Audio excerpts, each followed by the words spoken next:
What's up, guys? Lore here with more Heart of the Swarm beta action. Today we've got a Protoss vs Terran for you to take a look at here on Cloud Kingdom LE. In the northeast corner of the map, we have our red Protoss EGStriker, who I don't think is actually from EG, but could be. Could be their secret ace player. Not sure. Down here in the southwest corner of the map, as our blue Terran, we have Kilerazn. Yeah, he even spelled killer wrong just to make it even more awesome. Alright, so Protoss vs Terran here on ESV Cloud Kingdom. Well, actually, Cloud Kingdom LE. So it's the Blizzard version of the map. There's a couple of little changes that they made. I don't remember exactly what they were, but they did change a couple things about the map.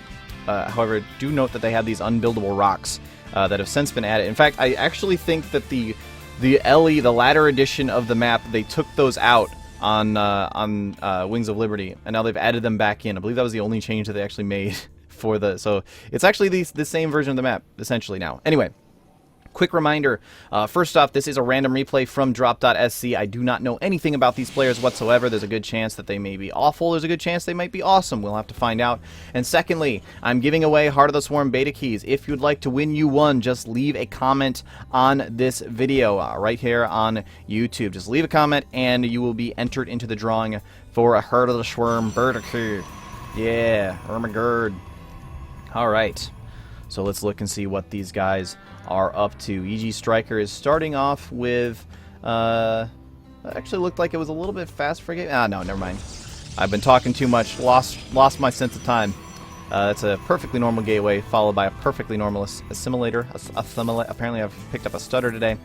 Kilerazn, in the meantime, is going for the perfectly normal barracks play at the front. Might actually lose that SCV. Oh, that's a bit of a mistake there. It looked like he was trying to get him out, but the probe had actually managed to block him in.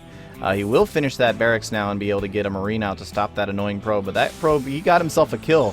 That probe's seen combat, man. You don't mess with that probe. He knows what's up. He will kick your ass. Whoa, that's a lot of probes queued in. Okay, so we may be seeing a lower tier match here, guys. That may be a possibility. Normally, you don't see people queuing up that many probes. That's just that's 200 minerals that you just can't use right at that particular point in time that you would have been able to use otherwise. Orbital command now up for Mr. Kilerazn down here. He's actually adding on his expansion too, so going for a 1 Rax expand. Meanwhile, EGStriker, he's still just sort of waiting on his cybernetics core. And honestly, if he wasn't queuing up so much, he would be able to drop down an expansion right now.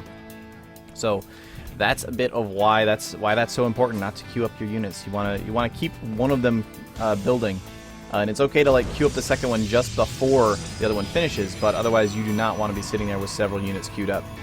Nexus now up on the way for EGStriker. So both players going for a 1 unit production facility, 1 expansion setup. Kilerazn will be able to scout that. In fact, I'm curious how much scouting EGStriker actually has done. Okay, he did manage to see that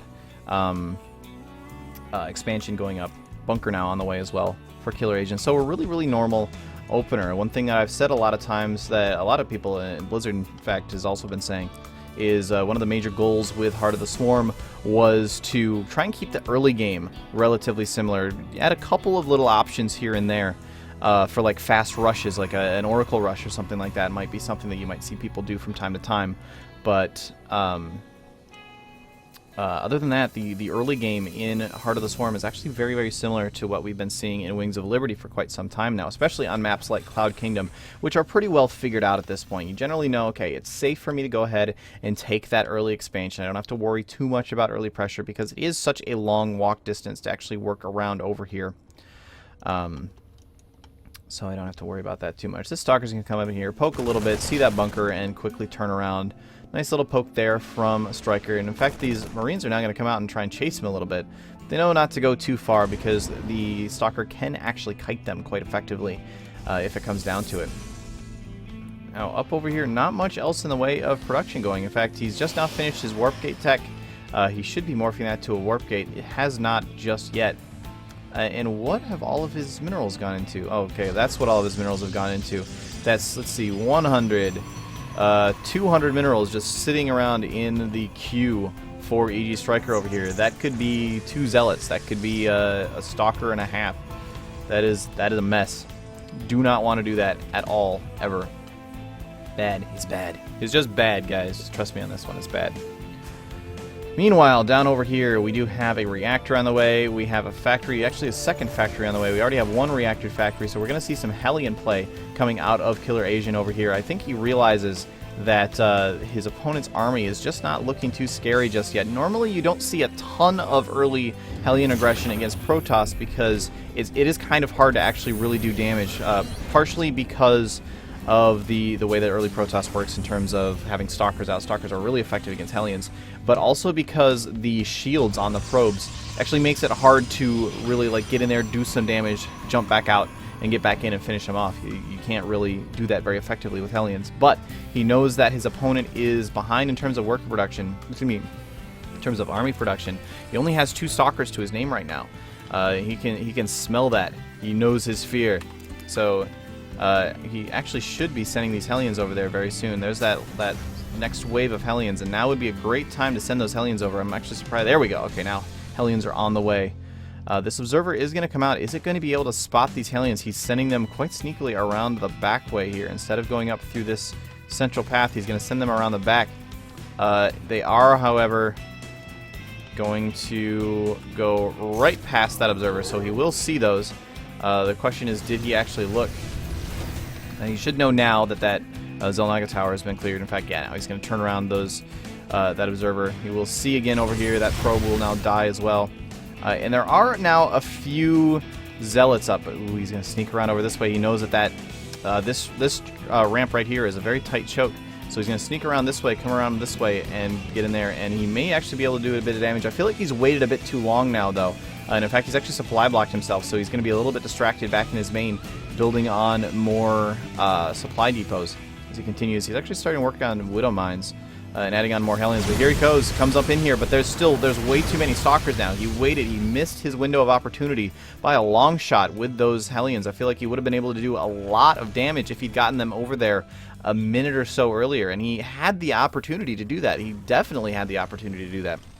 However, we do have Widow Mines on the way out now, and I have been loving Widow Mines lately. These things they open up a lot of tactical options for the Terran that they didn't have before, just in terms of zoning off portions of the map for relatively cheap. It's not like it's a siege tank or something, and it's not something, it has anti-air capabilities as well. So these things can be really, really effective. You siege them up a little bit just behind your line. You used to burrow him. Burrow him. Burrow. He's going to burrow, and now what happens is he can come up there and poke at those things, and if EGStriker tries to move up in there, I don't actually think he's from EG, I'm just going to start calling him Striker. If Striker actually moves up in there, he will take a lot of damage. These things really, really hurt, and there we go. Now the Hellbat transformation going in place for those Hellions. It's a really, really awesome ability that helps these Hellions keep their effectiveness as time goes on. He's pushing that Widow Mine. These guys now have extra health in Hellbat mode. They're obviously a lot slower. He's not really making effective use of them there. But ooh, very nice. Very nice. Managed to pick that. Did these things actually have detection? How did he see that? I don't know how he saw that. Can they kill things in detection? Or can they kill things without detection, I should say? I really don't know how he saw that. Anyway, it doesn't really matter too much. The force fields go down, traps off a couple of those Hellbats, and he's just sort of wandering them back and forth, being indecisive. He's trying to get them back into position to get hit by those Widow Mines. But Striker knows that they're there, so he's not going to fall into that trap so easily. I really want to know, do these things actually kill invisible units? That would actually be awesome. Uh-oh, that's a bit of a mistake there. Losing those guys for no reason. Gonna send these guys up in over here, and with that Immortal in there now, yeah, that's not gonna go anywhere at all. Does manage to get another couple of volleys off from those Widow Mines. And now here's the thing, he can actually just leave those Widow Mines there, and until Striker actually decides to get out an Observer, which he's got one over here, but he needs to get one out over there to be able to take out those Widow Mines. He kind of just can't go that way. And this is going to keep him from being able to expand to his third up over here, which is exactly what Kilerazn is doing right now, is expanding to his third. It's just slowly moving them up closer and closer. And every time he moves them up, if he moves them up, oh, never mind. We have an observer out on the field now. No, these Widow Mines are going to have to run away. Oh, he's going to try and burrow behind. I think he figured they were probably going to die. Is he going to be able to? Yes, he does. So these things do actually kill detected units, invisible units, even though they don't have detection of their own. That's really interesting. That's actually kind of awesome. I did not know that. Alright, so this army from EGStriker is actually starting to look pretty scary, and all Kilerazn really has going for him right now is, yeah, he's got a bunch of Hellbats and a bunch of Widow Mines. He really hasn't built any major damage-dealing units just yet. He's going to drop down a scan up over there just to try and get a sense of what's going on with his opponent's army. I feel like he should probably just leave those Widow Mines burrowed somewhere. So this is just a really weird army composition coming out of Kilerazn. I'm wondering what his plans are with this Widow Mine Hellbat. It's kind of like a really backwards Siege Tank Marauder setup. Like, really backwards. Doesn't really make any sense at all. He has managed to... I'm really curious if he can actually see that, or if they... No, he can't actually see that. And there, yeah, losing a whole bunch more of those Hellbats. So really odd moves here out of Kilerazn. Doesn't really make a whole lot of sense. Now, he is leapfrogging here a little bit, and he did manage to take out that other observer that was sitting over there. Which makes that ability to kill cloaked units actually makes spotting those things very difficult. So for the Protoss especially, you got to kind of keep them just at the edge of their space because they don't have a very wide attack radius. Definitely much smaller than the vision radius of an observer. But it does make them kind of tough to deal with. That being said, this is Kilerazn's army right now. I mean, he is producing some more Thors, or he's starting to produce Thors, and that's basically... this is such a weird army composition coming out of Kilerazn. I just don't really know what to think of it. I think this might be the, hey, let's check out these new units in Heart of the Swarm army composition, without really worrying too much about how well they actually work. Lots of damage being dealt to those Hellbats since they are mechanical. It's actually interesting when they go into their Hellbat mode. They're both biological and mechanical. Ooh, lots of damage being dealt to those Immortals. Does that bypass their shields? Does that... I think he's thinking the same thing I am right now. Does that actually... Do the Widow Mines bypass the Immortals' hardened shields? That could be... I don't know how I feel about that. That seems a bit OP. However, this is a lot of Stalkers now moving out down over here. Looks like Kilerazn's going to try and move in up over here into this army. He's dealing a decent amount of damage, but there is another warp-in of Zealots behind that should be able to hold that safe. Meanwhile, this bunch of Stalkers, an Immortal, and a couple Zealots over there will also be able to do a bunch of damage. Now, this army... Okay, he is going to clear up the rest of that army, but Striker will be able to defend that as soon as he gets another warp-in. Meanwhile, down over here at Kilerazn's base, there's just a lot of damage being dealt. I don't feel like he has... Well, he does have a couple more Thors out now. So he will be able to eventually clean that up. So we may see this game continue to move on. It looked pretty scary for Kilerazn there for a second. What are you doing, Striker? You are maintaining your probes in the middle of a firefight. That was a bit of an odd choice. So now that army's been cleaned up. This army's been cleaned up. And both players are back to just sort of being passive again. These couple of Widow Mines now are in a really nice position, though, where they will be able to block any sort of motion. These guys seem really good. That it doesn't even say attack, steal, splash damage. Yeah, they can apparently attack anything and do full damage to anything. Yeah, wow, that definitely went through those hardened shields. That is nuts. That is very much nuts. And ooh, wow. He managed to actually sneak a few of them in up over He managed to sneak a few of them up over here into Striker's main, and he's now completely destroyed Striker's economy. In fact, we checked the income tab. Yeah, very, very strongly headed in Kilerazn's direction. And he's now got double the supply. He's just slowly sneaking in up over here. And I don't think Striker quite knows how to deal with this. There's just so much damage being dealt by these mines. Every time... Okay, there, he does manage to pick one of those off.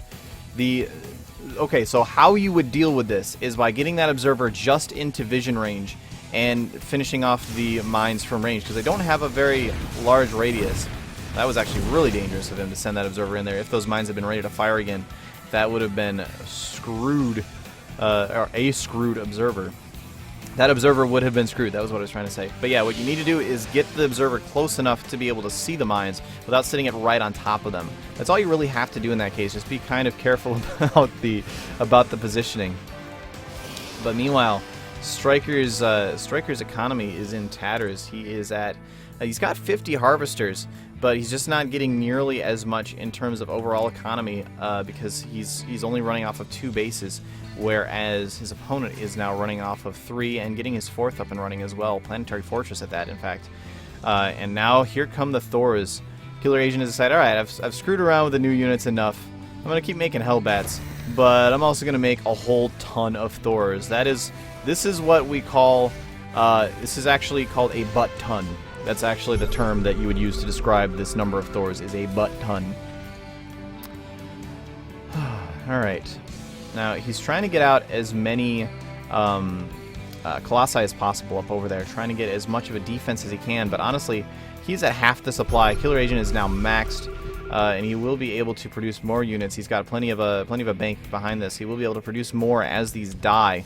So this is the point where, honestly, I'm actually surprised there aren't any SCVs in with this. I feel like he should be sending SCVs along with this to work with some mules, but never mind. Here we go. Here comes what could very well be the final battle of this game. Kilerazn is moving in there and just not losing much in the way of units. Some damage is being dealt, but now the Colossi are alone. There's a couple of sentries there, but the sentries don't matter because there are Thors. They can step on the force fields. Striker tries to warp in more units, but it's not going to be enough for him, and that is more than likely going to be the end of this game. As these final Colossi fall, yeah, there we go. EGStriker has left the game. So, really weird strategy out of Kilerazn early on. He seemed to be relying a little bit too like, I feel like he could have won that game a lot earlier had he mixed in, you know, a couple of Marauders, maybe some Marines in with that army that he was sending out there, instead of relying so heavily on the Hellbats. But those Widow Mines, man, Widow Mines are ridiculous. That was nuts. They can apparently attack anything at any time, no matter what. So I have to keep an eye. I'm gonna call those a little bit nuts. It's probably something that players just have to get used to and learn to deal with. But yeah, it seems like we're just not seeing much use of Widow Mines right now, and I don't know why, because they actually seem really, really good. Anyway, that's gonna wrap it up for this game. GG's to both players. My name is Lore, and I will see you in the next match.